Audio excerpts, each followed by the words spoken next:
Bonjour à tous, bienvenue dans KSP, le podcast. Ici on va parler sport, santé et performance, le tout sans prise de tête. On va donner la parole aux kinés, aux médecins, aux coachs, aux préparateurs physiques, à tous les experts du mouvement pour t'aider à mieux comprendre ton corps, à t'entraîner plus intelligemment et à progresser sans te blesser. Nos objectifs sont très simples, te transmettre des conseils concrets, des explications très claires et des outils pratiques pour faire de l'activité physique un vrai levier de santé, quel que soit ton niveau.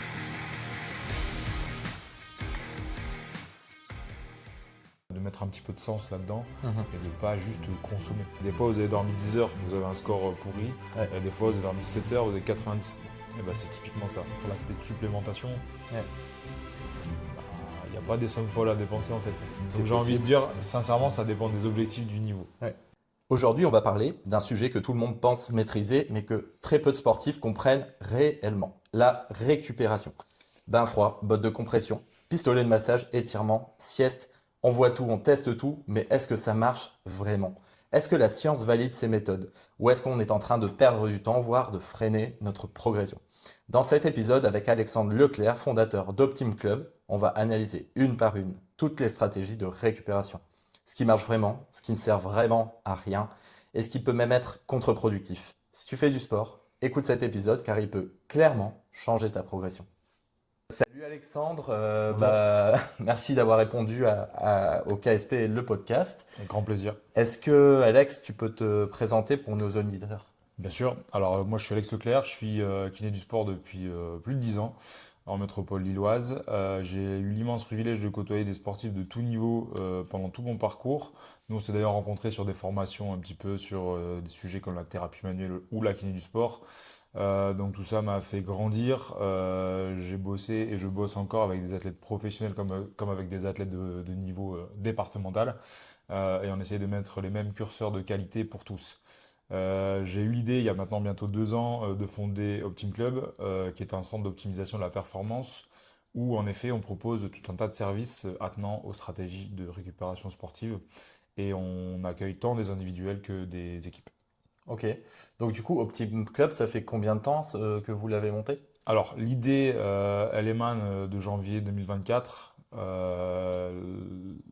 Tout ce qui est délai administratif, etc., le financier, on considère notre ouverture officielle au 1er juillet 2024. Donc Ok. là, on va aborder notre deuxième été. Alors l'été, c'est toujours une période un petit peu charnière. On a ouvert pendant les JO, donc ça a été aussi un petit peu stratégique. Et on a Un pressé coup un de petit boost, peu ouais. les Ouais. travaux et ça nous a permis, par des fois des effets indirects, d'avoir des prestations d'équipe déjà dès le début et donc de pouvoir commencer à communiquer un petit peu sur nos services. Donc, du coup, aujourd'hui, au niveau des sportifs que tu accompagnes, donc Oui. sportifs autant amateurs que professionnels, Oui. au niveau récupération, quel est le constat que tu peux dresser? Alors le constat, c'est qu'il n'y a pas de consensus du tout. Comment dirais-je, les stratégies, les outils en eux-mêmes sont très peu connus. Beaucoup d'athlètes, de l'athlète médaillable olympique à l'athlète de district ou au coureur loisir qui se met un défi sur un 10 km, peu de gens en fait savent ce qui existe et ce qui se fait. Donc bien souvent, par exemple, quand on fait des prises de contact par appel, on demande de décrire ce qu'il y a exactement dans le centre. Mhm. Donc bien souvent, les gens connaissent un peu plus les sujets un peu marketing, les marques qui mettent un petit peu en avant, que ce soit sur les réseaux sociaux ou sur la publicité, plus classique. Mais c'est un petit peu géré souvent selon les structures. Donc bien sûr que la structure dans laquelle on évolue, elle est fondamentale, hein. Ça peut être d'un club de foot à un autre, ça peut être d'une fédération à une autre, et bien sûr d'un type de sport. Le sport de force ou les sports d'endurance, ça va pas être managé de la même manière et aussi dans les cultures, parce que j'ai la chance de côtoyer des athlètes d'autres horizons que la France. Et il y a des cultures au Japon, dans les pays anglo-saxons, où c'est très ancré. Et où en fait, c'est pas un sujet, c'est déjà des habitudes ancrées qui font partie intégrante déjà de la gestion de la performance. Et après, là, on remarque aussi un effet de mode, on va pas se le mentir, chez le sportif un petit peu plus amateur et individuel, Ok. notamment en course à pied, en trail, en Irox, parce que ce sont des disciplines émergentes, mais qui commencent à prendre beaucoup d'ampleur. Et de fait, il y a quand même des sujets qui sont peut-être pas sportifs à la base et qui se lancent des défis. Là, 2025, on a eu un record de finishers sur des courses officielles. C'est pas rien. Par contre, on sait aujourd'hui aussi que sur une ligne de départ de marathon, il y a à peu près la moitié des sujets qui ne refont pas de marathon derrière pour cause de blessures. Donc voilà, c'est lié un petit peu le surentraînement, les stratégies de récupération et bien sûr, et c'est indispensable, je pense qu'on l'évoquera, la gestion de la charge et de l'entraînement Ouais. tout court. Là-dessus, on est d'accord.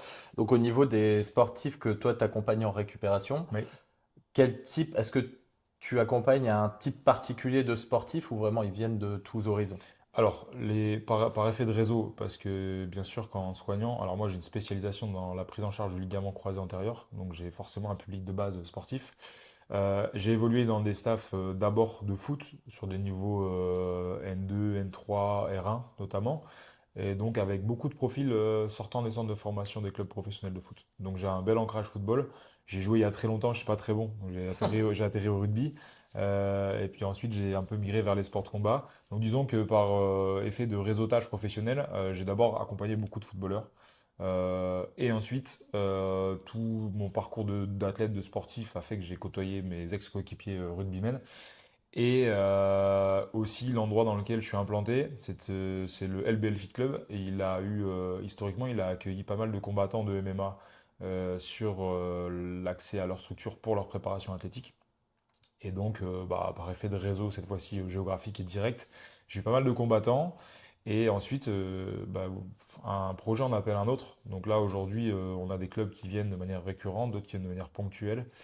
Et ça va du rink hockey au kayak polo, Le quoi? le rink hockey. Donc c'est du hockey sur patin. Ok. Donc sur une équipe avec des Brésiliens, avec des Argentins qui traversent le monde pour jouer. C'est les patineurs de Roubaix, ils sont venus une fois ou deux. On a accueilli aussi un profil élite de kayak polo. On a une rugbywoman à 7 qui est Alicia Christians, qui commence à être pas mal connue parce qu'elle perf beaucoup. Moi, je suis implanté quand même au sein de staff, Mhm. donc j'accompagne des combattants MMA très haut niveau comme très très loisir, voire des jeunes athlètes. Je suis kiné en poste aussi au stade Villeneuvois féminin, donc sur une équipe Elite 1, dont Emma Vernier, que tu as pu Ouais. recevoir Sur lors du dernier épisode, Exactement. dont elle fait partie intégrante de l'équipe. Et donc par effet de rebond, forcément, je vais aller toucher majoritairement ces disciplines. Et là, on a un bel ancrage quand même en course à pied parce qu'on est partenaire de l'APVL Trail. Et Mhm. donc on est présent sur le salon du trail, donc on présente un petit peu de nos offres. Et Qui a lieu en novembre, je crois. c'est ça, Ouais. c'est en novembre. Et là, on sera positionné sur probablement le 10 km de Fretin le 14 juillet. Mhm. Et donc là, on a aussi un intérêt parce qu'il y a un public quand même d'intention parce que on touche aussi une classe socio-pro plus, on va pas se mentir, ce sont c'est les faits. Ouais. Et donc aussi un public d'intention, donc un public qui aime comprendre ce qu'il fait, pourquoi il fait. Et donc pour nous, c'est hyper intéressant. Lors d'un premier rendez-vous pour une prise en charge de forfait, on fait toujours un point d'une demi-heure avec n'importe quel athlète pour connaître ses habitudes, son planning aussi, parce que Ouais. ça doit intégrer le planning, ses idées reçues éventuellement et ses attentes, c'est hyper important. Et donc face à ça, on va élaborer avec lui une stratégie autour, surtout, on va, un peu comme dans la préparation athlétique, hein, on va d'abord définir une planification basée sur des objectifs, Mhm. d'accord? Donc Qu'on ça, va... c'est vraiment l'entraînement. Alors c'est l'entraînement, mais nous on adapte, on calque ça vraiment sur les process de récupération. Ouais. Donc on va se dire tel objectif dans telle date, donc ça c'est ce qu'on appelle la périodisation, Mhm. et nous on va éditer une programmation. Donc on va mettre une récurrence le jeudi en sachant que l'athlète s'entraîne tel ou tel jour. Un cours à pied qui se fait traditionnellement un week-end choc lors de sa prépa, donc Ouais. avec de longues sorties, parfois des jours où il double. Euh, on va voir aussi avec lui s'il préfère arriver en fraîcheur sur ce type de week-end ou plutôt penser les plaies un petit peu le lundi. Ok. D'accord? Tout en sachant, et on en parlera juste après, que nous, ce qu'on propose comme service, on estime globalement, hein, pour vulgariser, que ça représente peut-être 10% de la récupération. Ouais. On Donc, en reparlera après, c'est mais pour ça qu'on aime se poser avec nos athlètes pour vraiment évoquer les sujets clés et qu'ils soient tout à fait sensibilisés au fait que c'est pas miracle, que nous, on amène à peine, je pense, hein, sincèrement, 10% de leur capacité. Et donc, c'est hyper intéressant pour eux et enrichissant pour nous, et pour eux aussi, j'espère, de mettre un petit peu de sens là-dedans Mhm. et de pas juste consommer, en fait. Oui. C'est là où on a cette chance-là. On n'a pas alors, sur la société Optim Club pour l'aspect récupération, parce qu'on ne fait pas que ça, on a vraiment un public d'intention. C'est-à-dire que venir faire l'effort de venir dans un lieu pour ne faire uniquement de la récupération, c'est rarement un effet de curiosité. Mhm. Donc on est plutôt satisfait de ça. Et ça en devient une expérience humaine qui est hyper enrichissante, en fait, simplement. Ok. Donc aujourd'hui, là, dans notre société, on a quand même pas mal d'informations sur les entraînements, et Oui. notamment Tim Gabbett qui a écrit des guidelines là-dessus, sur l'entraînement. Toi, tu t'es spécialisé dans la récupération. Est-ce qu'aujourd'hui, tu vois des grosses erreurs au niveau de tes sportifs? Parce que c'est quelque chose de nouveau aujourd'hui, la récupération. On est quasiment sorti en même temps au niveau promotion de kiné. On n'en parlait pas. Non, non, non, On est formé de moi de 2013 et toi, je crois que pareil. c'était la même année. Ouais. Tout à On fait. n'en parlait pas dans les cours.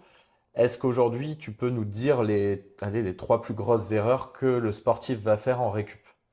Alors, bien souvent, l'athlète, il va s'orienter directement vers les modes. Donc, il y a eu par exemple là une grosse mode du cupping. Hmm. Donc, tout le monde fait du cupping. C'est les Euh, ventouses. c'est les Ouais, ventouses. les ventouses. Alors, il y a plein de façons de le faire, je pense. C'est bien sûr thérapeute dépendant. C'est très wellness, mais peut-être que dans la manière dont on le vend parfois, voilà, on a des petites promesses qui sont pas forcément validées Mhm. et qui s'appuient quand même beaucoup sur, je pense, les croyances des athlètes et qui aussi, et c'est là où ça me dérange, peuvent être amenés à dépenser des sommes quand même conséquentes dans ce type de prise en charge Ouais.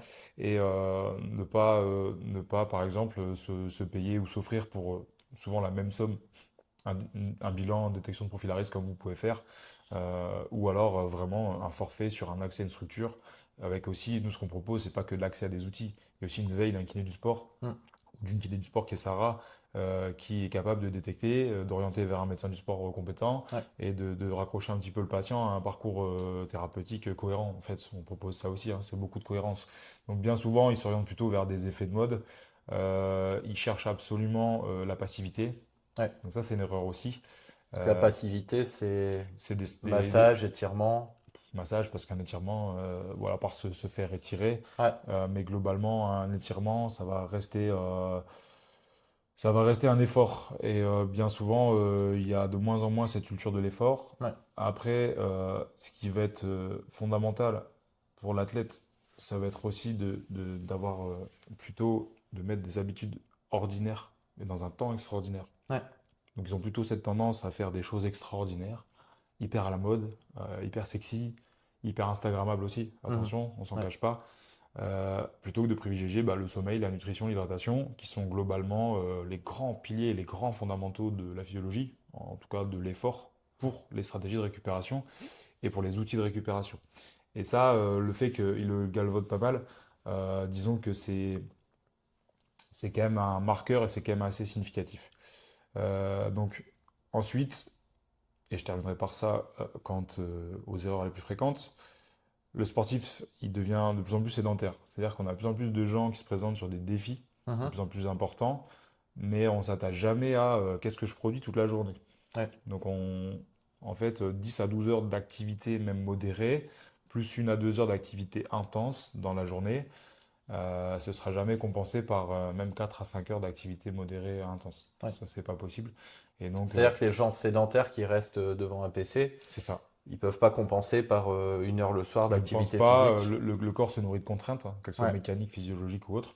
Et donc, ce syndrome un peu de sportif sédentaire aussi nous amène sur des gens qui s'exposent fortement dans leur discipline sportive, mais qui s'exposent très peu au quotidien. Mhm. Donc, des structures qui n'ont pas cette possibilité de s'adapter Ce temps de aussi. manière Ouais. pérenne Ouais. et ne bénéficient donc pas des effets un petit peu cumulés, différés de la contrainte. Et donc, ne surtout pas tomber dans ce statut de sportif sédentaire. Et plutôt se dire, quand je suis un petit peu rincé, je vais pas juste me vautrer et me gaufrer devant des séries notamment, mais je vais peut-être aller faire une marche d'1 heure et Mhm. prendre l'air et prendre le soleil. Ouais. Par exemple, ça, je vais peut-être avoir plus de bénéfices. Et dans les habitudes, c'est rarement ce qu'on fait. Ok. Donc voilà. Bon, donc là aujourd'hui, on est là pour parler de toi, ta Oui. spécialité, la récupération. Mm. La récupération, je vais commencer déjà par la définir. Ça va être un processus plutôt actif et pluridimensionnel, multidimensionnel, qui va permettre au corps et au cerveau également, parce que le cerveau Oui. bah oui, Gros intérêt, gros intérêt gros dans le impact cerveau. bon, on en parlera, mais sur l'aspect neuromusculaire, Ouais. cette dimension-là, neuromusculaire, qui est quand même régie par le cerveau, mais aussi sur l'aspect mental. Oui. C'est vraiment deux choses qu'il faut dissocier. Et aujourd'hui, on le sait, le haut niveau nous l'amène, mais je pense qu'on peut prendre les outils du haut niveau de la performance et de la haute performance pour le Mhm. calquer à l'individu amateur-compétiteur. Je Ouais. pense, on ne le fait pas assez. Et pourquoi on le fait plutôt dans ce sens-là? Mais c'est une question de moyens, souvent. Et oui, donc, du coup, dans la récupération, quand on parle de récupération, donc au début de l'effort physique va engendrer des contraintes Bien sûr. et donc va engendrer donc des problématiques et des fatigues cognitives, des fatigues mentales et aussi comment dire, des cassures au niveau de notre corps. Un tendon, un muscle vont subir des dégradations, des micro-lésions. Et c'est vraiment la récupération qui va permettre cette récupération, Cette régénération, cette ces adaptations. régénération. On parle surtout d'adaptation en Ouais. physiologie. Alors oui, en effet, la récupération, donc c'est un grand sujet. Mm. Déjà, de quoi souhaite-t-on récupérer? Parce que comme tu l'as dit, alors avant de définir ce qu'est la récup, ça peut être intéressant de définir déjà ce qu'est la performance Mhm. et ensuite ce qu'est la fatigue qui peut m'emmener sur un défaut de performance, Ouais. je pense. Donc c'est important aussi de resituer un petit peu, voilà, quand je souhaite obtenir un résultat, bah, quel est ce résultat, quelles sont les modalités. Donc la performance, quand on parle de performance sportive, il s'agit surtout de mesurer, d'apprécier les possibilités maximales d'un accomplissement sportif, donc ça c'est une définition très littéraire, Ouais. pour un individu à un moment donné. Donc on parle de périodisation, de planification, le moment donné doit être l'objectif. C'est le pic de forme. Un petit peu le pic de forme, Mm. sachant qu'il y a des disciplines comme le sport co où il y a une pression calendaire, donc il y a quand même des matchs à échéance quasiment tous les week-ends, où bah, le pic de forme, quand est-ce qu'on le met, et puis est-ce qu'il doit être sur une journée, Ouais. ou est-ce qu'il doit être sur un cycle de plusieurs semaines.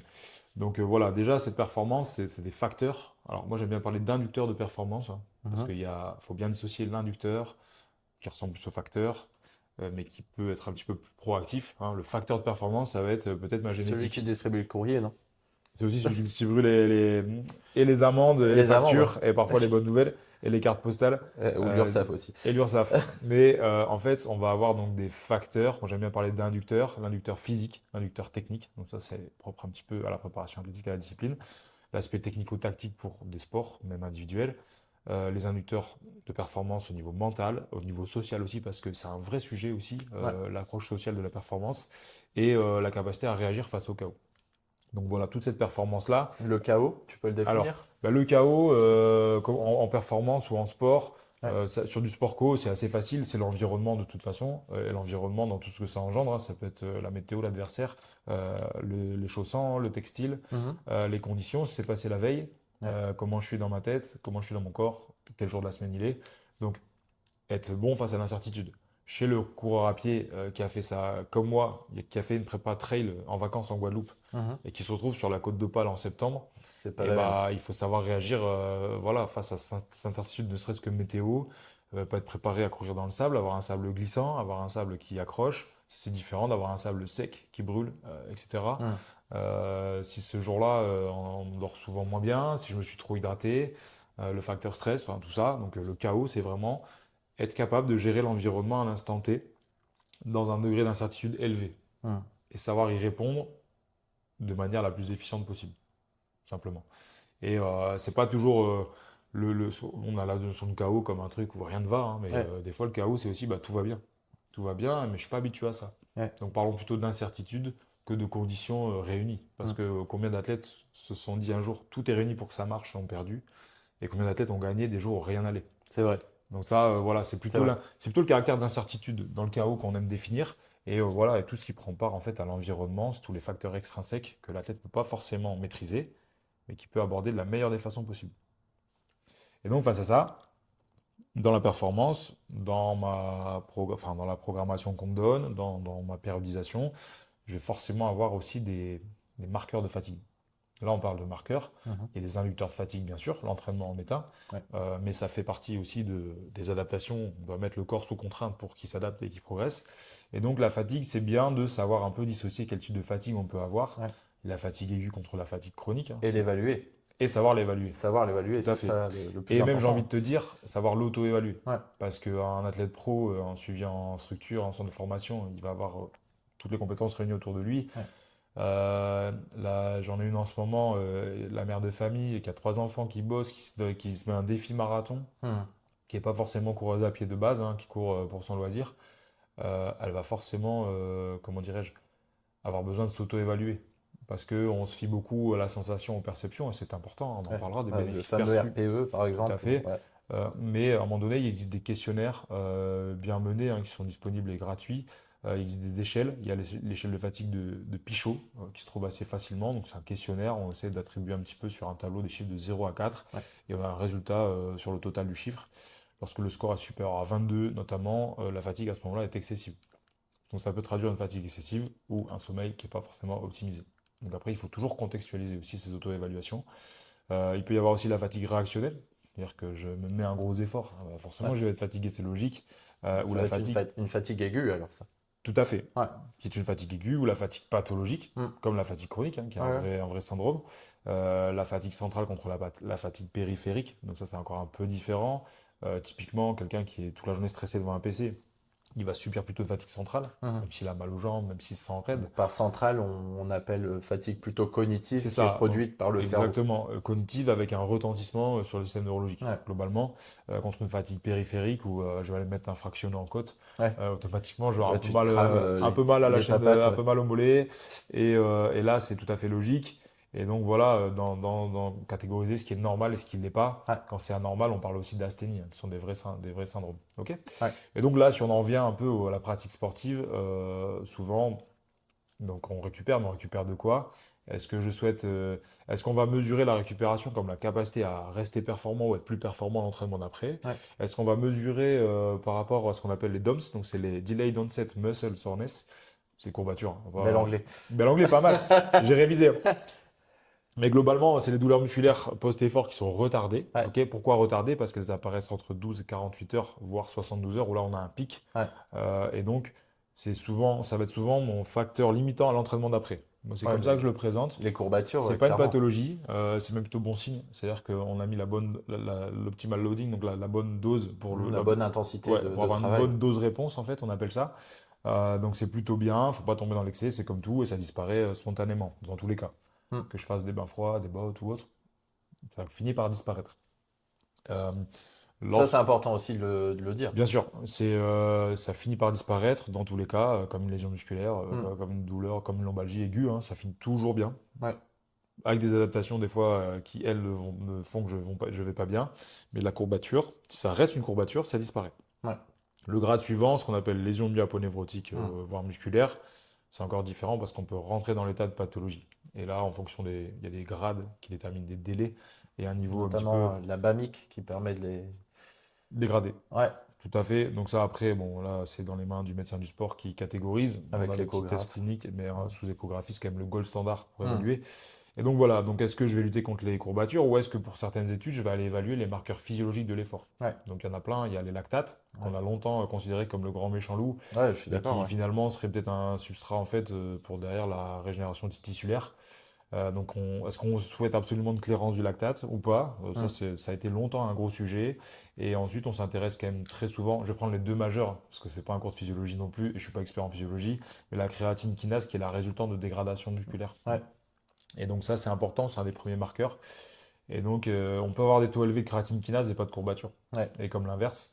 Donc c'est là où il faut faire le pont entre l'histologie, le tissu et aussi le système nerveux, parce que c'est vraiment deux choses très différentes. Et aussi la sensation, Ouais. cette sensation de fatigue, cette sensation perçue, ressentie aussi de douleur. La douleur, c'est passionnant la douleur, mais il y a déjà plein de types de douleurs aussi, au même titre qu'il y a plein de types de fatigue.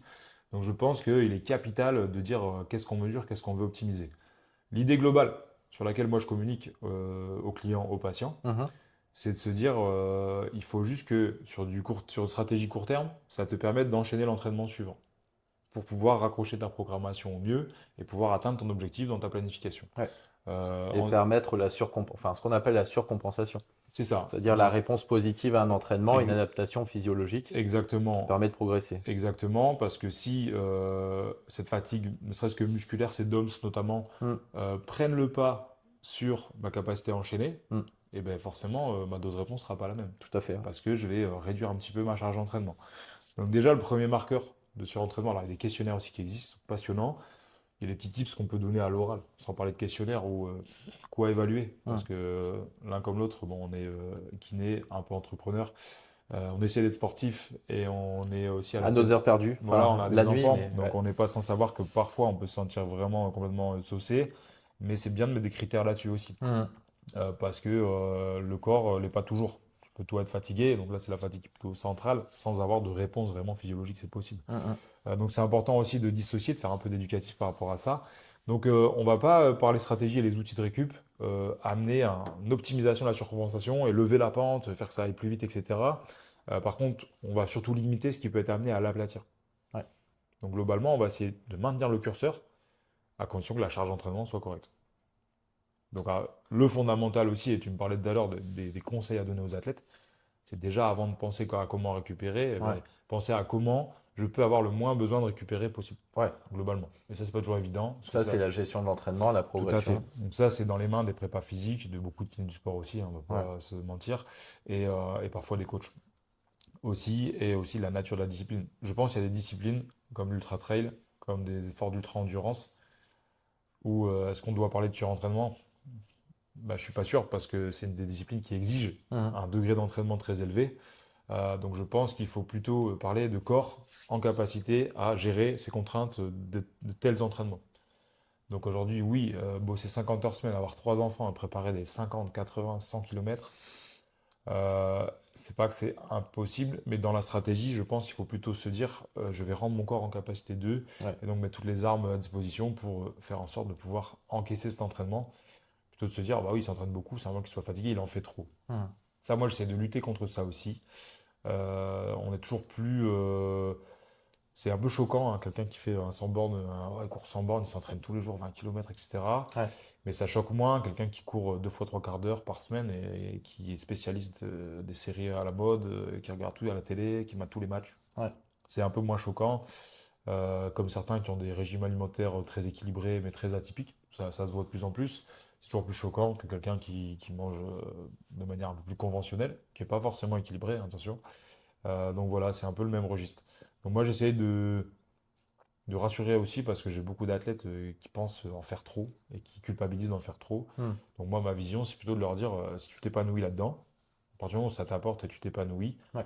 ensemble, faisons en sorte que tu puisses t'entraîner comme tu l'entends, sans que ça ait d'impact négatif sur ta santé d'abord et puis après sur ton cadre de vie. Parce que ça reste quand même la priorité dans le milieu dans lequel j'évolue, amateur compétiteur, semi-pro, mais on parle surtout de semi-amateur, hein, plus que semi-pro très souvent, et professionnel pour certains. Ouais. Voilà, Après, les professionnels, ils ont peut-être un suivi aussi dans leur structure professionnelle. tout à fait. Enfin, Souvent, alors c'est pas sincèrement, moi c'est pas ma clientèle, ouais.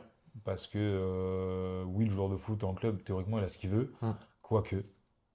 Là, tu vois, bah, ce matin encore, j'étais avec un joueur dont je vais taire le nom et taire le club, qui joue en Ligue 2. Ouais. C'est un bon joueur qui a 20 ans. Il me disait que dans son club, pour un effectif à 22 joueurs, il y avait une paire de bottes et un pistolet de massage. Ouais. Et des kinés vacataires de passage qui n'avaient pas forcément mis en place de stratégie, de conseils éducatifs auprès des joueurs. Donc ensuite, je lui ai demandé si c'était monitoré sur le sommeil, sur les repas, si c'était guidé, si c'était nourri au club. Donc alors oui, il y a un self au club, qui est un self un peu industriel, donc pas forcément adapté peut-être à Qualitatif, ouais, l'athlète de tout à haut fait. niveau, et aucun monitoring sur le sommeil, Ouais. et aucun éducatif. Donc heureusement pour lui, c'est un joueur quand même qui se documente et qui essaie de comprendre ce qu'il fait. Et donc bah, face à ça, il arrive quand même à répondre un peu à ses besoins.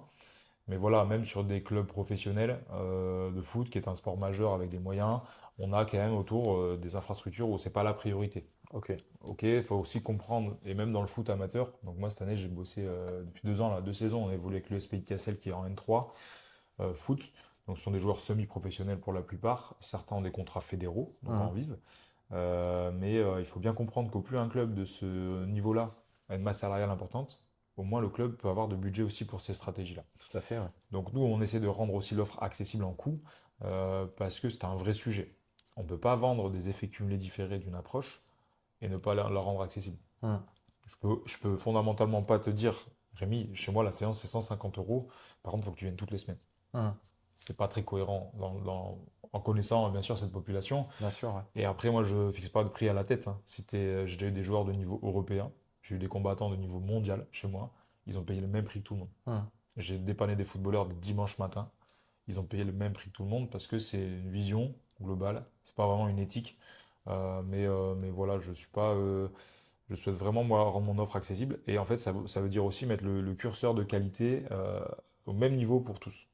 Donc, si toi, tu te prépares un défi sportif, je t'invite à venir faire des bains froids, et t'initier à Écoute, l'immersion en eau froide. Et tu vas pas payer plus cher qu'un joueur qui joue dans un club très connu aux Pays-Bas, par exemple. ouais, Juste comme ça. Qu'un combattant qui combat aux États-Unis. ouais. C'est pas ma vision. Et donc, notre mission, ça a été de rendre vraiment ces outils-là sous couvert de stratégie et encadrés par de la compétence, parce Mm. qu'il faut en parler, hein. L'outil, tout le monde peut le commander, hein. Surtout aujourd'hui, sur le web, c'est assez facile. Ils sont très agressifs sur les tarifs. Mm. Mais la compétence, l'encadrement, le conseil, ça, c'est ce que nous, kinés, on aura toujours. Et ce facteur humain aussi de communication. Parce que faire des bottes en ayant le conseil, faire un bain froid en étant accompagné sur la respiration et en Mm. comprenant pourquoi je fais mon bain froid, ça n'aura jamais les mêmes effets que d'acheter une cuve, mettre des Bien glaçons sûr. et le faire dans le. Tout dépend ce qu'on y recherche, mais le faire sur ma terrasse ou dans mon garage. Ouais. Donc voilà ce qui est important pour nous. Ouais, Euh, l'humain avant tout Tout à fait. et le monitoring de la surveillance. Voilà. Ce qu'on Donc peut pas faire solo. on peut pas le faire Ouais. solo. On doit s'encadrer. Il faut s'encadrer, c'est hyper important. Et c'est, à mon sens, hein, moi aujourd'hui, je vends surtout de la compétence, hein, parce que vraiment mon matériel, tout le monde peut se le payer. Ah, bien sûr, une Je botte m'en- de je- presso je aujourd'hui, m'en cache c'est pas. quoi, 250 € sur le marché? Tout à fait, ça se vend d'occasion, parce que beaucoup de gens achètent Ouais. parce qu'ils préparent un truc, ne s'en servent pas. Il y a des grandes marques françaises maintenant qui proposent des modèles à 100 euros, avec qui d'ailleurs je collabore sur l'aspect conception, et c'est fondamental de rendre. Moi j'aime beaucoup cette politique d'accessibilité à tous, Ouais, c'est tout ça. important.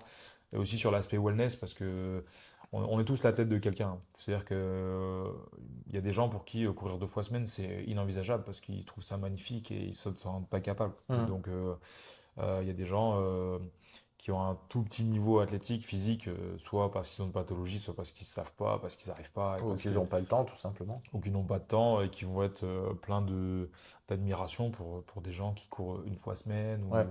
ou en fonction du contexte, hein, bien sûr, hein. C'est sûr que moi, si je faisais que ça, et que la course à pied, je pourrais sortir 2 fois semaine, il n'y a pas de problème. Maintenant, j'ai un peu moins de temps, donc c'est sûr que j'étais très fier de moi. J'ai fait un 10 il n'y a pas longtemps, je me suis préparé, j'ai réussi mon temps, mon objectif. J'étais plus fier de moi de l'avoir fait dans le contexte que de la performance en elle-même. Mm. Donc c'est ça aussi dans la performance qu'il faut individualiser et catégoriser. Mais on est tous la tête de quelqu'un. Et Ouais. ça, faut jamais l'oublier. Donc ne rougissez jamais à faire que Et une ou deux ne vous sorties par semaine. comparez pas, en fait, surtout. Jamais. Donc ça aussi, c'est motivation intrinsèque, tu vois, un peu. Et puis venir chez moi, c'est aussi développer un sentiment de compétence, que je me Mm. prends en main, tu vois. J'essaie de réfléchir à ce que je fais, j'y mets du sens. Ouais. Et ça, vraiment, c'est capital. C'est le plus grand des conseils que je puisse donner de ma petite expérience à tous, hein, que ce soit même dans la vie, dans le boulot, dans les projets. C'est hyper important. Donc pour recentrer sur ta question, la récupération, à mon sens, c'est déjà choisir quelle performance je veux, derrière contre quoi je lutte, Mm. contre cet aspect de fatigue, contre cet aspect de courbature, contre cet aspect physiologique, Ouais. Alimentaire aussi. Parfois, tu alimentaire. as des manques alimentaires et tu Tout dois à les fait, donc ça compléter. c'est une vraie On en stratégie de parlera récup. un peu après, Mais pour mais moi, la récup, c'est choisir fondamentalement, c'est ce qui doit me permettre de me guider vers la performance et permettre d'assumer et d'accuser de ma charge d'entraînement. ouais, tout à fait. Voilà. Donc c'est vraiment mon point de vue. Et bah, les personnes que j'accompagne de manière un petit peu rapprochée, ça fonctionne bien. Ouais. Donc je ne dis pas on n'a pas la science infuse du tout, mais on a une approche, je pense, qui est cohérente. Et donc ça, c'est important, parce qu'on voit dans notre société actuelle beaucoup d'incohérences. Et pour le coup, nous, on reste Notamment sur les réseaux sociaux. notamment qu'il y a une mine d'or d'informations, de découvertes aussi, mais qui laisse la porte ouverte à tout. Ouais. Donc voilà, face à ça, restez toujours critique, objectif. Ne dépensez pas votre argent à mauvaise escient, c'est important. Et allez plutôt chercher de la compétence que de l'outil. Sincèrement, des fois, échanger une demi-heure avec quelqu'un, ça va vous apporter beaucoup plus que même juste acheter une paire de bottes à 300 euros. Ouais, Sincèrement. ouais, c'est vrai. Bon, belle intro. On va maintenant. Bavard le mec un peu, hein. Bavard, ouais. Là, on est parti, rester avec nous. On est parti pour 3 heures, aussi long que Titanic. On va maintenant On décortiquer. pourra faire la scène ou pas? On fera la scène si tu veux. Parfait. Tu fais rose. Ouais, c'est ce que j'allais te proposer. Ouais, C'est nickel. vas-y. Donc, ouais, on va parler un peu de toutes ces stratégies de Ouais, récupération. très bien. Et à mon sens, je pense que tu seras d'accord avec moi, si on a une chose à mettre en avant pour mieux récupérer, c'est le sommeil. Tout à fait. Ça, je te rejoins complètement. Et d'ailleurs, C'est pas juste notre avis, hein. Il y a pas mal de, c'est pas mal étudié. Il y a eu un petit consensus en 2021 qui a été édité par Alson Ouais. et qui a identifié une pyramide de la récup. Et la base, c'est le sommeil et les temps un petit peu off. On entend par temps off en fait la sieste, hein, essentiellement, hein. C'est pas juste allongé sur un canapé. Ouais, C'est la sieste maîtrisée, positionnée à un bon moment de la journée. Pareil, dans une sieste, je dois déterminer qu'est-ce que j'attends de ma sieste. bien sûr. Ok?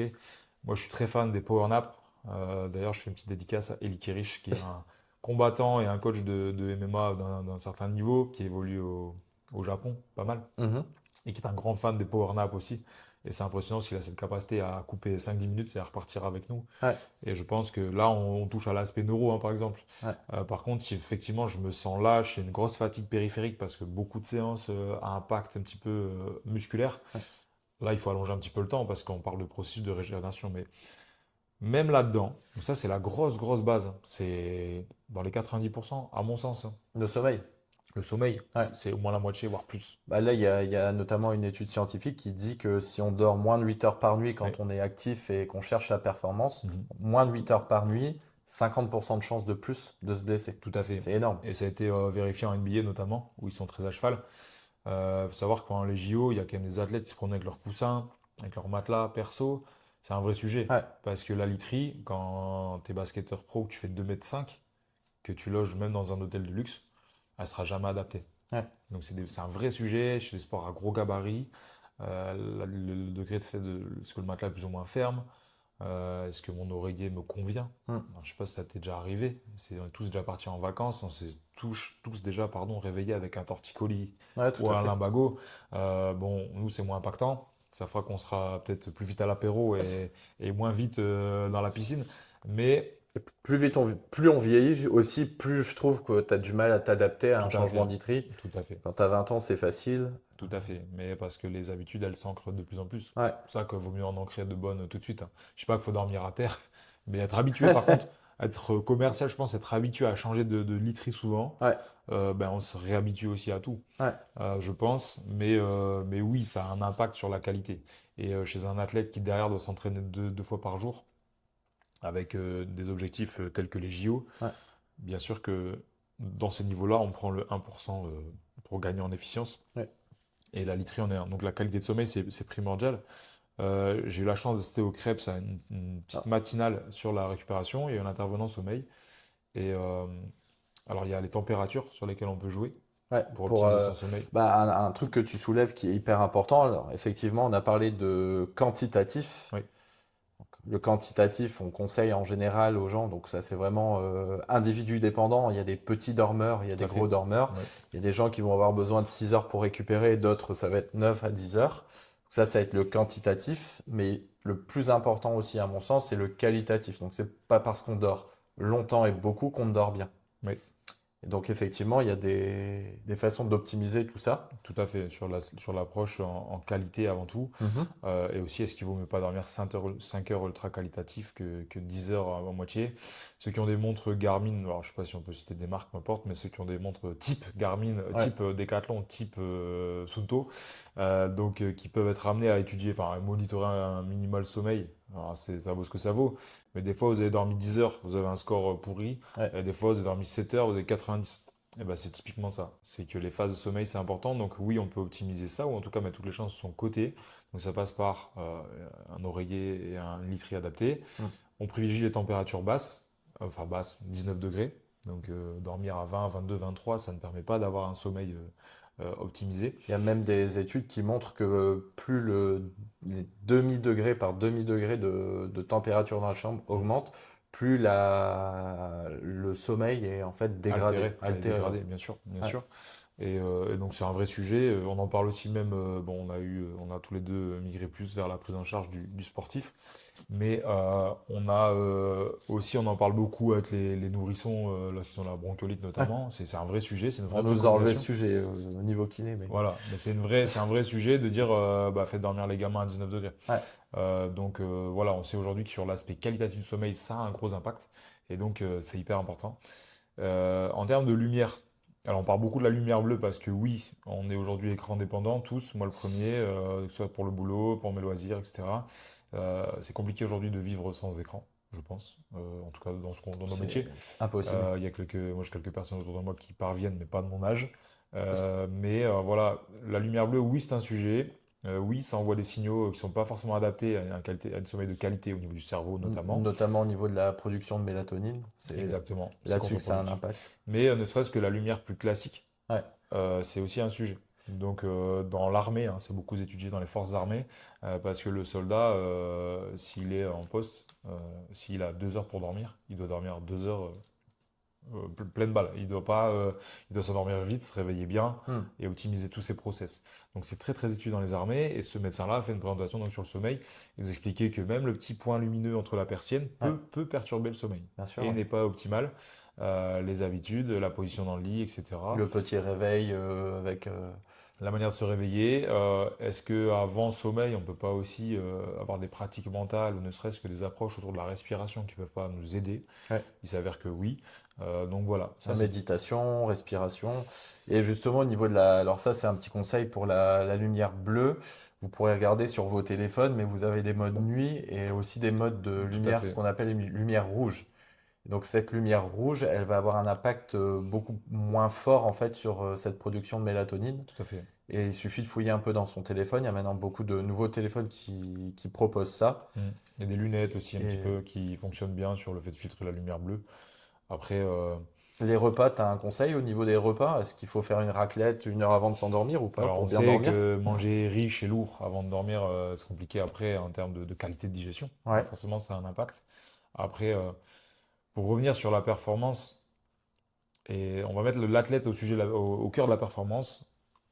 Bien qu'il y ait des préconisations aujourd'hui, je pense que la plupart des athlètes semi-professionnels, donc élites, parce que ça reste des élites, s'entraînent le soir. hmm, Donc même faire du sport le soir, c'est pas optimal pour le sommeil. ouais, Et moi, que ce soit des rugbywomen ou des footballeurs ou même des basketteurs, même des combattants, la vie associative fait que ce sont des personnes à double projet, donc ils travaillent la journée, donc ils s'entraînent le soir. ouais. Déjà, on rentre tard, donc on mange tard, donc on dort tard. Et souvent, le lendemain matin, il faut se lever pour aller bosser. Ouais. Donc voilà, donc déjà, sur la prise de repas, on sait ne pas manger trop lourd. Donc quand genre, on entend lourd, oui, on parle de raclette, tartiflette, etc. On l'a tous fait, on a tous L'alcool fait. aussi. L'alcool aussi, Altère énormément la ça altère la qualité du qualité. sommeil, Tout à fait. notamment en deuxième partie de nuit. Sur cette partie, sur cette approche un peu neurologique du sommeil, hein, Ouais, parce que ça reste, c'est un myorelaxant, l'alcool, mais c'est un neuroexcitant. Donc on le sait tous. Et donc on l'a vérifié dans nos études de kiné. Et un peu par après aussi, on va pas sans se mentir. Même s'il faut unir et célébrer dans le sport, c'est important. Mais voilà, le troisième mi-temps, c'est important. Ouais. dans le fait de chercher à optimiser les performances, c'est pas un allié du tout. C'est pas un allié du tout, et surtout pour le sommeil. Donc voilà, les sujets, donc ça va être la température, les effets des lumières, notamment de la lumière bleue, mais aussi du point lumineux classique. Le fait d'être capable de calmer un Ouais. petit peu tout le système nerveux, tous les des différentes attentions, d'avoir une capacité attentionnelle un petit peu réduite, c'est de focus. Et ensuite, ce qui est matériel un petit peu, donc oreiller, matelas. On sait aujourd'hui, et limiter bien sûr les apports avant de dormir. On peut faire un repas sportif et nourrissant sans se gaver, hein, Hmm. attention.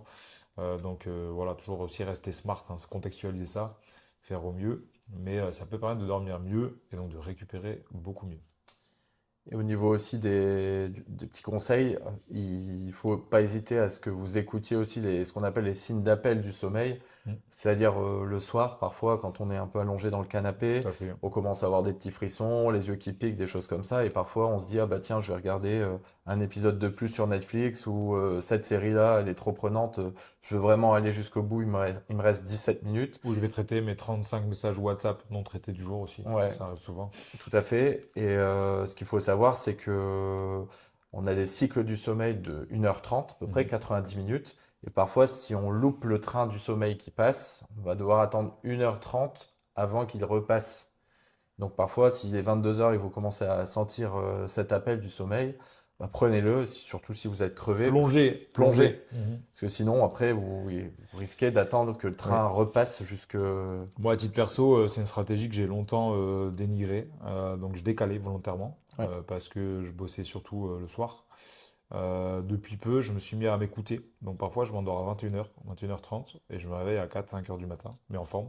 Donc, c'est pas très grave en soi de se lever tôt parce que j'ai eu un sommeil de ultra quali. Ouais. Donc, je dors mieux en dormant de 21 à 4 heures, par Ouais. exemple. Moi, je fais partie de la catégorie de personnes qui n'ont pas besoin de beaucoup de sommeil, mais ma montre le prouve à peu près. Enfin, en tout cas, on atteste, hein. C'est pas comme ça qu'on prouve les choses. Mais je dors beaucoup mieux et je me réveille reposé. Et Hmm. aussi, se réveiller fatigué, c'est soit un signe, on l'a dit tout à l'heure, de mauvaise qualité de sommeil, mais ça peut être aussi un signe de surentraînement. Ouais. C'est ça que c'est important d'avoir des bonnes habitudes de sommeil et pas se dire je vais dormir 7 nuits par semaine hyper bien, je serai tout le temps OK. Mais déjà inverser la proportion, comme pour les repas, hein. Hmm. Si c'est un jour dans la semaine, je dors mal et 2 jours, je dors bien, Hmm. bah, peut-être se dire, bon, on va peut-être essayer de switcher et de faire Faire l'inverse. 5 fois qualitatif et 2 fois on permet de sortir, faire la fête, se décaler. C'est pas grave. Ouais. C'est pas grave, faut relativiser, contextualiser. Et pareil pour les repas, hein. Si je me mets, si je m'en mets plein le bide, je m'éclate le bide 5 jours dans la semaine et que 2 jours je fais attention, lundi, mardi, parce que j'ai un peu exagéré le week-end, Ouais. peu d'intérêt. Si par contre je m'envoie fort le week-end et par exemple la semaine je suis plutôt sain, c'est déjà une meilleure stratégie. Ouais. Parce que faut toujours derrière, tout à l'heure je parlais d'effets court terme, hein, mais moi j'aime bien les effets moyen-long terme. C'est ça Hmm. qu'il faut regarder, hein. Les vérités, c'est à la fin du bal, hein. Donc, et la fin du bal, le bal il peut durer très longtemps. Dans la performance, un athlète, on peut prendre sa carrière sportive, on peut prendre son temps de passage dans un club, on peut prendre sa saison, Hmm. on peut prendre sa demi-saison, Ouais. on peut prendre sa semaine post-match, on peut prendre son entraînement. Donc vraiment, l'échelle, elle peut être très très différente. Et moi, je préfère des visions long terme. Déjà, ça rassure. Et en fait, aussi, le fait de noter un petit peu comment je dors, un petit cahier de suivi, ça peut aider aussi à identifier une problématique. Ouais. Ça, c'est important. Parce que, bon, encore une fois, on n'a pas tous la chance d'être encadré par des pros. Mais ça se fait assez facilement. Donc ouais, juste, je vais ressortir une petite étude au niveau du manque de sommeil, ça c'est hyper important.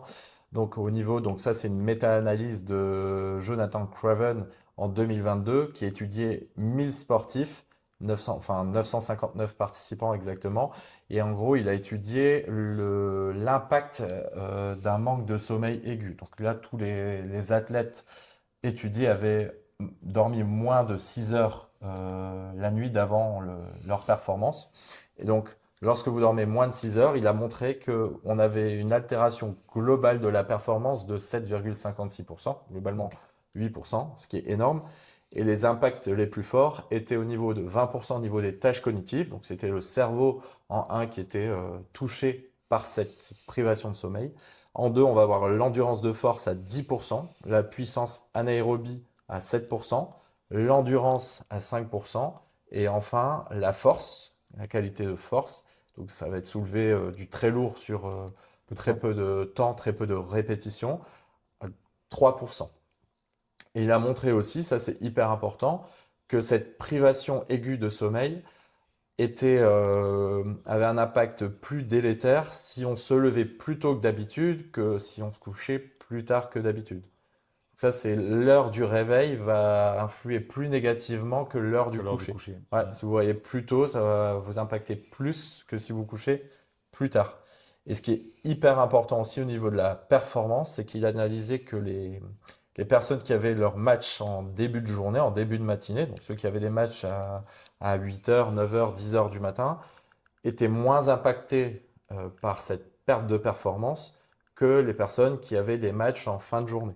Ok. Ouais, et il a établi une relation linéaire avec une augmentation de la perte de performance de globalement 0,4% de performance en moins par heure.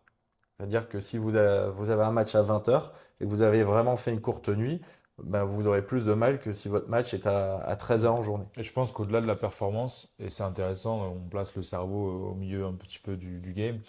Moi, j'évolue avec beaucoup de ligaments croisés antérieurs. Mhm. On sait aujourd'hui que ce n'est pas que une lésion articulaire, ce n'est pas que une lésion musculaire, c'est aussi une lésion physiopathologique et physio-neuropathologique avec une grosse incidence cérébrale Mhm. aussi. Donc moi, je travaille là-dessus, c'est sur des effets d'inhibition motrice persistante. Et voilà, et sur les réactions neuromusculaires notamment, ça a un gros impact. Globalement, pour péter un croisé, il faut 50 millisecondes, si Hmm. on doit un peu résumer. Une réaction neuromusculaire bien établie, donc un cerveau en éveil, un corps qui est prêt, ça réagit en 25 millisecondes à peu près, sur des contacts au sol Donc 2 notamment, hein. fois plus rapidement, Voilà. normalement. Et ne serait-ce que. Et donc la moindre faille, le moindre trouble neuromusculaire, on est amené à avoir des réactions qui s'opèrent en 300 millisecondes. Hmm. Donc voilà, il n'y a pas trop d'entre-deux. Et au-delà de la performance, et bon, c'est notre cœur de métier, on parle aussi maintenant d'incidents sur les blessures, Hmm. qu'elles soient musculaires ou articulaires, et qui bien souvent, parce que je suis fatigué, je suis moins bon dans le chaos, on en parlait tout à l'heure, donc je suis moins bon face à l'incertitude, Hmm. à l'appui, au contact qui n'est pas prévu, au pivot, à la réception.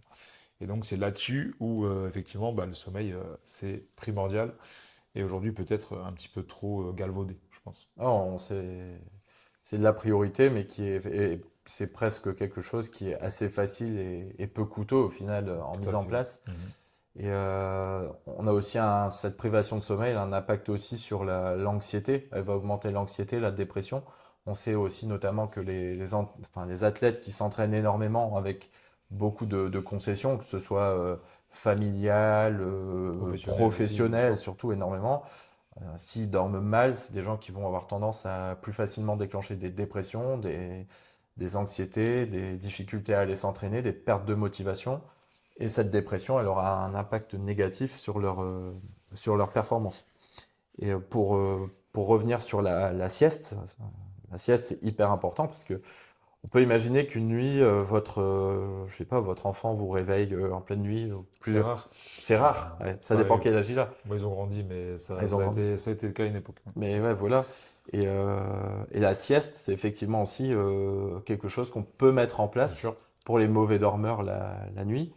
Alors, il faut juste faire attention au niveau des siestes parce qu'il faut différencier plusieurs types de siestes bien pour sûr. pas avoir des siestes qui vont être très courtes. Power nap, Ouais, de l'ordre de 5, 10, 15 minutes maximum. tout à fait. Donc là, ça va être un effet récupérateur, ce qu'on appelle un effet boost, un effet Ça augmente un petit peu la capacité d'attention, ouais, cet effet d'acuité aussi où je suis vraiment réaction. vif Ouais. et en réactivité. Donc c'est hyper important. Et puis après, bah, tu vas le citer, mais on allonge un petit peu les durées sur des bénéfices qui sont un petit peu différents, peut-être pour aller compenser une mauvaise nuit. Il faut que Ouais, ce soit un tout petit peu plus long quand même. ouais, Et ensuite, pour avoir un petit impact quand même physiologique, c'est bien d'allonger et faire carrément un cycle complet. ouais, tout à fait. Donc Sans là, tomber dans l'excès, bien sûr. on a, pour vulgariser, on a du 0-15. Après, on va avoir du 20-30 où Tout à là, fait. on va récupérer un peu plus, mais on va avoir un peu plus de mal aussi à se réveiller. Donc, sur les athlètes qui ont par exemple des combats, qui enchaînent des combats toutes les heures ou toutes les 2 heures, bah, si vous sentez fatigué, que vous avez envie de faire un petit effet boost, bah, dormez 10 minutes plutôt que 20 parce que vous allez mettre parfois une demi-heure à émerger. Mhm. On sait aussi que 1 heure de sommeil, le temps de réveil va être un peu plus compliqué, mais c'est très très bon pour la mémoire. Donc ça, pour les personnes qui ont beaucoup de choses à apprendre, les étudiants, ça va être 1 heure, c'est le top. Moi, notamment quand j'étais en médecine, je sais que j'apprends plus facilement le soir que la journée. Et ce que je faisais en rentrant de la fac, c'est qu'à 18h30, 19h, je me faisais 1 heure de sieste. Je mangeais et après j'étais parti jusqu'à 3 heures du matin. Et Voilà. là, c'est vraiment le truc qui me boostait. Et après, effectivement, les effets physiologiques, de récupération physiologique, vont intervenir à partir d'1h30, donc un Cycle cycle de complet, sommeil, un cycle de tout à fait. sommeil. Et là, c'est parfois beaucoup plus compliqué et parfois on met 15-20 minutes À à émerger sortir réellement de de ça. cet état léthargique. Tout à fait. Donc, gros sujet là, le sommeil. Maintenant, on va passer en revue donc Ouais, d'autres d'autres outils, aspects. d'autres approches, Ouais, bien donc sûr. on reparlera hydratation et alimentation qui, bah, je pense pour nous, on est d'accord tous les deux. En bas de la pyramide, on va avoir le sommeil et au niveau de notre deuxième marche de pyramide, C'est juste au-dessus. C'est ouais, pas nous qui l'avons inventé, non, encore une fois, c'est la science. mais Dans les effets, c'est juste au-dessus. Et c'est aussi, alors, c'est un peu moins sous-coté, je pense. ouais, Parce qu'aujourd'hui, c'est un petit peu, c'est devenu accessible. On a un petit peu vulgarisé un peu l'offre. ouais, Et on peut en acheter partout, hein, sur Internet, chez grands distributeurs, n'importe où. Alors, sur le premier sujet, ça va être l'hydratation. En effet, boire de l'eau, peut-être que sur certaines disciplines, uniquement de l'eau, ça ne suffit pas. ouais, Donc, il y a aussi les sels minéraux, les électrolytes, on en parle beaucoup. Alors, moi, c'est pas ma spé, hein. J'ai eu la chance de faire un week-end de formation avec Anthony Bertou, Ah oui, Anthony de la clinique du coureur. tout à Ouais. fait, qui est un homme passionnant dans son parcours, dans ce qu'il raconte. Je ne vous cache pas que je l'ai faite pour moi, cette formation, et pour savoir comment construire un placard, globalement, pour manger sainement, en tout cas le plus sainement possible. Donc brut de saison, essentiellement, et bien sûr équilibré. On remarque, je pense, que souvent, on est plus en déshydratation qu'en surhydratation. C'est Ok. quand même assez rare. Ouais. Mais oui, boire beaucoup trop d'eau plate, classique, minérale, ça peut emmener des phénomènes d'hyponatrémie, on appelle ça, qui peut avoir des conséquences encore plus graves que Hmm. que la déshydratation. Ouais, parce Donc, qu'il faut aussi rappeler que dans l'eau, il y a aussi les minéraux. tout à fait, Ouais. tout à fait. Et dans l'eau du robinet, aujourd'hui, elle est tellement nettoyée aussi, aseptisée, que les Elle personnes qui est- vont consommer que de l'eau du robinet C'est vont ça. avoir Voilà, ce plus de manque d'apport. carence, Ouais. tout à fait. Et donc, sur des efforts d'endurance hyper importants, il y a aussi une grosse déperdition de sels minéraux, tout Hmm. simplement, qui partent avec la transpiration, hein. On le voit sur les t-shirts. On voit sur les t-shirts, on sent un petit peu au goût, c'est un petit peu le goût de l'effort. Tu lèches les t-shirts, toi, après Non, l'effort? mais j'ai une petite moustache, donc ça peut être amené à ruisseler un petit peu. Donc voilà, on perd beaucoup de sel. Donc après, il y a aussi les effets osmotiques, on appelle ça. Donc il y a des effets d'osmose qui Hmm. peuvent aussi entraîner, donc si on boit mal en compétition d'endurance notamment, on peut avoir des petites diarrhées osmotiques qui sont pas super sympas, hein. On a déjà vu des cas au JO notamment, d'athlètes qui se vident complètement, hein. Ouais. Donc ça c'est incontrôlable. Et donc l'effet d'osmose, ça va être le milieu un petit peu intestinal et le milieu extra-intestinal. On va avoir en fait un déséquilibre un petit peu entre les sels minéraux présents et une sorte d'hypertonicité. Et tout ça va générer des fuites d'eau Hmm. globalement. Et donc on va avoir un système de rééquilibrage par osmose. Donc c'est l'eau qui va passer la membrane. Et donc on se retrouve avec un excès d'eau dans l'intestin. Et donc la pesanteur, la gravité, il Fait faut que que ça c'est sort. incontrôlable. Et de Hmm. toute façon, ça finit par sortir. Et donc voilà, au-delà, bon, il y a l'aspect de santé, mais il y a aussi l'aspect de performance où on imagine bien que c'est pas, comment dirais-je, c'est pas un petit sujet, tout dans Non, ces non, pas du tout. sports-là.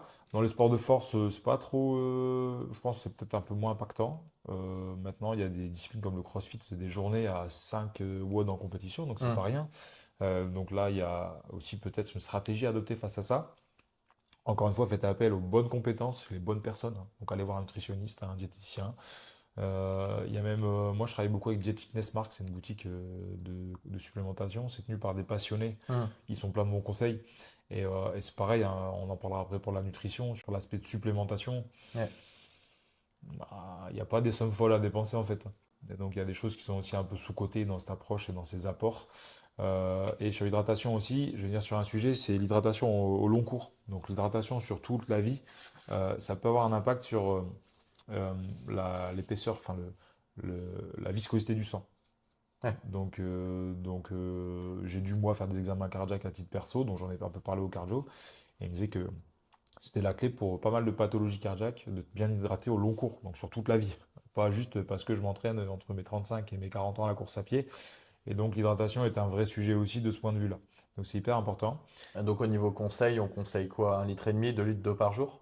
En D'eau fonction minérale? du sport, d'eau minérale de préférence, c'est pas très écologique, mais d'eau minérale de préférence. Et Mhm. lors de vraiment entraînement à haute intensité ou entraînement de longue durée ou Ouais. compétition de longue durée, ne pas hésiter à supplémenter l'eau en sels minéraux, en électrolytes, donc sur des boissons d'effort. Hmm. Alors, il y a aussi des boissons de récupération, il y a des boissons de plein de choses. Et aussi, si je peux y amener un peu de vitamines, c'est bien. Hmm. Parce qu'on n'en parle pas beaucoup aussi, mais les apports en vitamines sont une vraie clé. On parle Hmm. beaucoup de protéines, par exemple. On parle beaucoup d'apports protéiques. Mais sur l'aspect hydratation, nutrition, amener des vitamines, une supplémentation en vitamines. Dans notre société où on est enfermé, donc on est moins exposé au soleil. Hmm. Dans notre civilisation, bon, nous on est dans les Hauts-de-France, donc forcément on a moins de soleil aussi un petit peu que je sais pas, qu'en Afrique subsaharienne. Peut-être on en a trop, mais bref. Donc on n'a pas un temps d'exposition au soleil. Donc déjà, on est tous carencés en vitamine D. Donc Ouais. depuis gamin, on prend des ampoules. C'est pas pour rien. C'est un vrai sujet, hein. Ils ont fait quelques études aussi là-dessus. Dans la performance, ça peut avoir un impact sur la santé osseuse, bien sûr, ça on le sait tous, Ah, la vitamine D, oui. mais aussi sur la puissance anaérobie et la force. Hmm. Donc voilà, est-ce que je dois pas aussi dans ma saison périodiser en fonction de la météo mes apports en vitamines? Ça, faut pas hésiter à en parler aussi à votre Aux médecin, les médecins, parce que les simplement. médecins peuvent Tout à la fait. prescrire. Vous Tout allez à fait. après la chercher en En pharmacie. pharmacie. En général, c'est une ampoule par mois. Et c'est pas dopant en plus. Et non, c'est pas dopant, c'est naturel et on en a tous besoin. Voilà, simplement, on est un petit peu carencé. C'est aussi un rôle un petit peu dans la gestion et la médiation de l'inflammation Hmm. aussi, certaines vitamines. Et donc voilà, sujet qui doit être hyper important. Sur la nutrition, je pense que c'est comme tout, hein, il faut être bon dans les basiques avant de penser aux détails. Ouais. Donc avant d'avoir le checker de prod avec tous les attributs qui peuvent se vendre, déjà il y a des assiettes bien constituées. Donc je remarque dans le sport que j'ai même de haut niveau, hein, qu'il y a deux profils. Il y a les effets de la malbouffe, donc des Ouais. gens qui mangent mal qualitativement. Ouais, des produits industriels ultra transformés, Beaucoup, aujourd'hui c'est beaucoup la très mode gras. du snack, donc Ouais, ils snackent beaucoup, ils mangent toujours à l'extérieur. Donc c'est vrai que c'est jamais pareil que de se préparer un repas, hein. bien sûr. Et on le sait aujourd'hui, les temps de cuisson, la manière de couper, etc., c'est pas les mêmes dégradations au niveau protéique, au niveau glucidique, etc. Donc souvent, ce que je constate, c'est qu'il y a quand même une culture de la malbouffe dans certains sports, Ouais.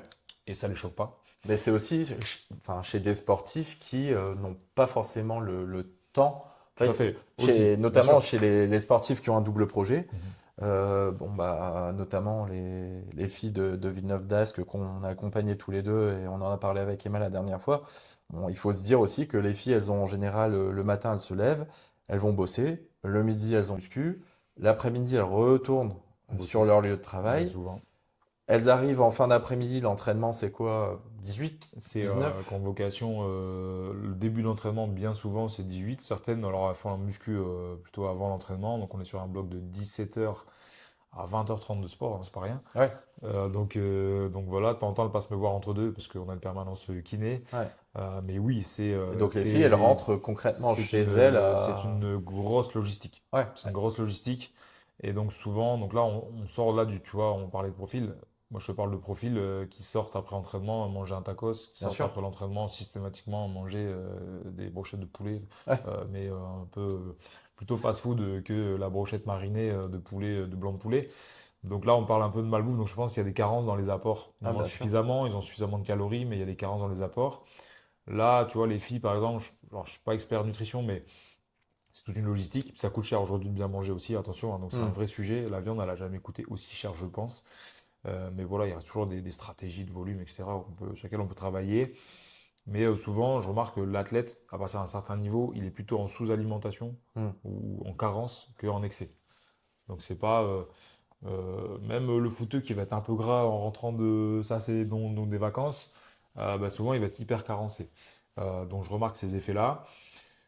Souvent aussi les glucides, comme on n'en fait pas bonne presse. Ouais, Et à juste titre, parce que le sédentaire n'a pas besoin d'autant de glucides qu'il en consomme, je pense. Mais chez un athlète de haut niveau, l'impact et la charge glucidique, elle doit être suffisante en qualité, en quantité, parce qu'ils en dépensent beaucoup. Donc c'est hyper important d'amener des glucides en quantité suffisante chez les athlètes. Euh, enfin, il faut préciser ouais, que les glucides, ça va être une des grosses molécules qu'on va utiliser pour produire de l'énergie. Tout à fait, Par exactement. le glycogène, en fait, la dégradation du glycogène, on va utiliser essentiellement donc, des glucides et des lipides pour produire de l'énergie. Dans les trois grandes familles, ce qu'on appelle les macronutriments, et on va avoir aussi les protéines, elles, qui vont servir à construire du muscle et à construire de la structure. Effectivement, les glucides, elles ont une place hyper importante dans Mhm. la performance et la production Mais moi, sportif récréationnel, je ne dois pas avoir les mêmes apports en glucides, bien sûr, qu'une athlète élite qui s'entraîne 5 fois semaine. Ouais, Donc c'est ça où il faut trouver la juste mesure. Bon, souvent, il y a des carences un petit peu aussi d'un point de vue protéines. Maintenant, l'addition de protéines, donc en poudre notamment, qui rentre un peu dans les mœurs, il s'avérerait que ouais, ça peut jouer un petit peu ça peut optimiser un petit peu la synthèse, mais s'il n'y a pas une volonté de prise de masse chez l'athlète musculaire, hmm, ça n'a que peu d'impact. Et pour optimiser sa récupération dans l'alimentation, il vaut mieux travailler sur des stratégies avec la bonne supplémentation en vitamines, en certains sels minéraux, et aussi jouer sur les cofacteurs. Parce hmm, que c'est pareil, hein, manger un steak seul et manger un steak avec des fibres, vous n'allez pas l'assimiler pareil. ouais. Donc ces cofacteurs sont hyper importants dans la nutrition un peu macro.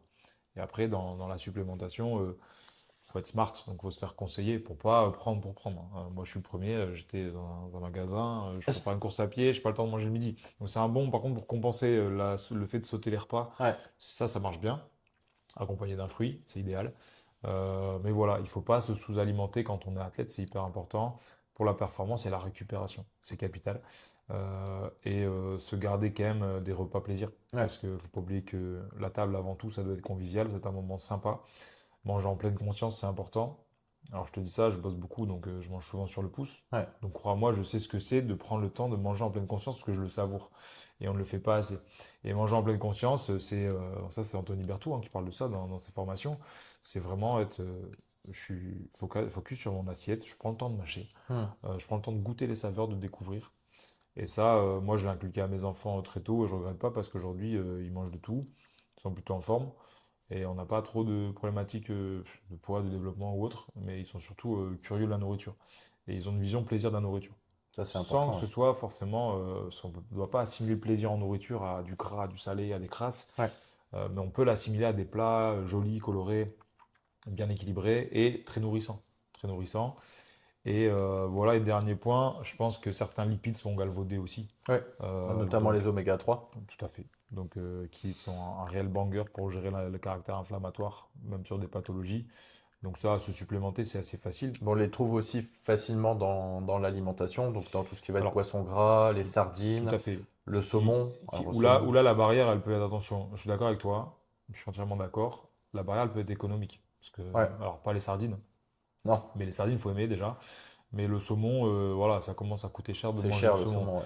Alors, petit tips, parce que moi, c'est le truc qui me passionne, manger des truites. Parce que en France, on est un des plus gros producteurs de truites. Donc, déjà, Cocorico. En France, ils légifèrent beaucoup plus sur les antibiotiques, notamment, Hmm. contrairement aux saumons qui viennent souvent de Norvège ou d'autres océans. Et, euh, et c'est tout aussi nourrissant. Ouais. Et c'est moins cher.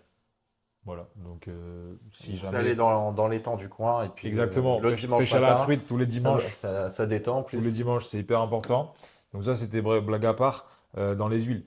Dans Ouais. les huiles, c'est capital. Dans l'huile de colza notamment, dans l'huile de lin, on retrouve des quantités d'oméga 3 affolantes. Et il s'agit d'une à deux cuillères par jour. Donc ça, économiquement, ça passe. Ouais. Et l'huile, on l'a fait à cru sur les aliments. Moi, mes gamins ont une cuillère d'huile toute la durée des petits pots. Ils ont mangé des cuillères d'huile tout dans chaque petit pot, à froid, à cru. Ok. Donc par exemple, il vaut mieux sur son assiette envoyer une cuillère d'huile que de se dire je vais faire cuire avec une bonne huile et ça va m'apporter. C'est Ouais. pas vrai. Donc il faut vraiment consommer l'huile telle qu'elle est. Après, sur du pain, on parle souvent du régime méditerranéen, crétois, etc. Crée-toi, ouais. En cardiologie, dans ces pays-là, l'huile d'olive, ça se consomme dans une assiette, on vient un peu saucer avec du pain. Hmm. Donc bon, c'est pas pour rien que on peut avoir comme ça de bons effets. Donc aussi, comment on cuit, comment on mâche, etc., ça a des vrais impacts. Donc, mais pour ça, faites-vous encadrer. Moi, je donne des tips, mais jamais je prendrai le lead sur la nutrition d'un athlète. Non, non. Mais je oriente vers les bonnes personnes. Non, après, on n'est pas, effectivement, il faut le préciser, on donne des petits tips, on n'est pas diététicien, nutritionniste, expert en Tout à nutrition. fait. On lit quand même énormément de choses et Mm. nous, les sportifs, c'est notre quotidien, on en encadre beaucoup. On lit énormément de choses pour les accompagner au mieux. Moi, au cabinet, je travaille avec un médecin nutritionniste sur les Voilà. sportifs. Plutôt pratique. C'est plutôt pas, ouais, c'est la voisine d'en face, donc il y a qu'à ouvrir une porte, donc ça c'est chouette. Et donc oui, au niveau aussi là, il y a un gros effet de mode en ce moment sur la créatine. Oui.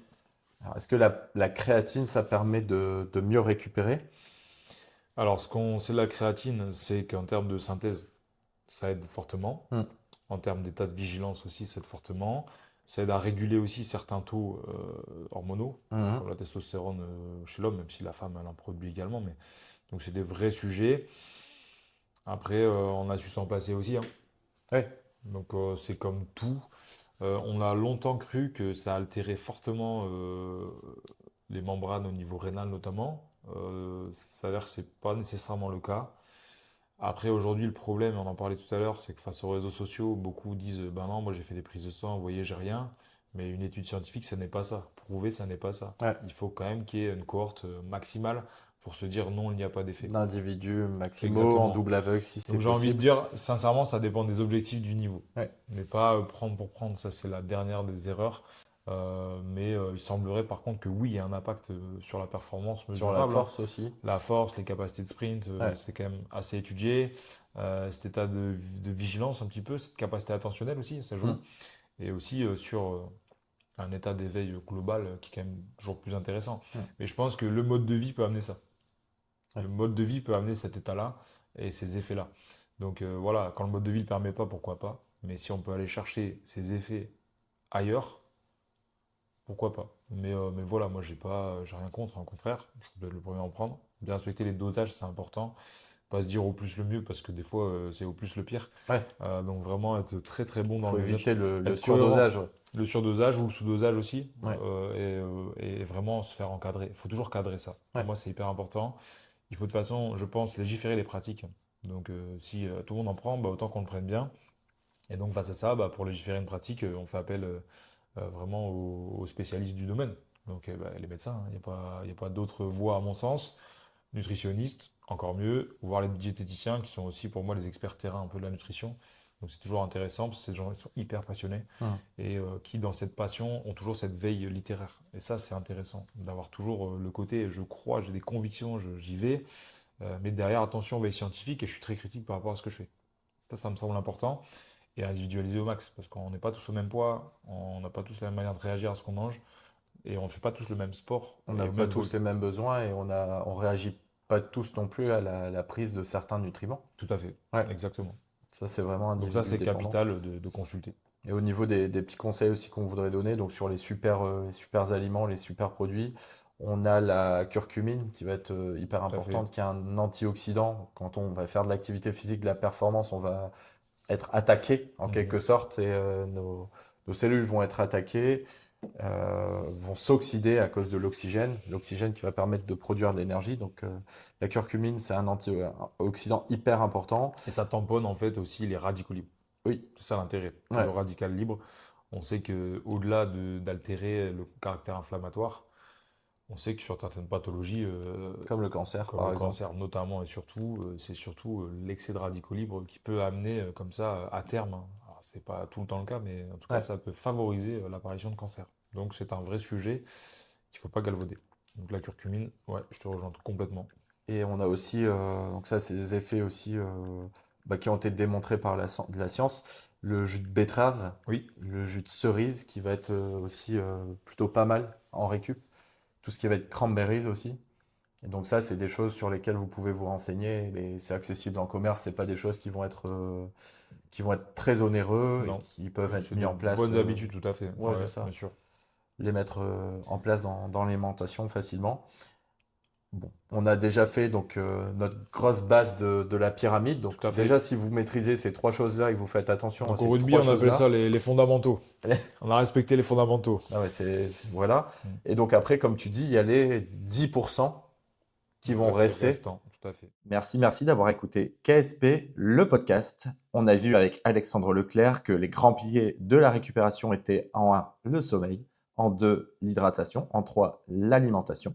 Si tu as envie d'aller beaucoup plus loin dans les clés de la récupération sportive, n'hésite pas à revenir écouter la partie 2 de KSP, le podcast, qui sortira le 28 juin. Et si tu n'es pas encore abonné à KSP, le podcast, n'hésite pas à le faire et à noter l'épisode. Ça nous donne de la force pour continuer à inviter des intervenants de qualité comme Alexandre Leclerc. Et on se dit rendez-vous le 28 juin pour la partie 2 de ce superbe épisode.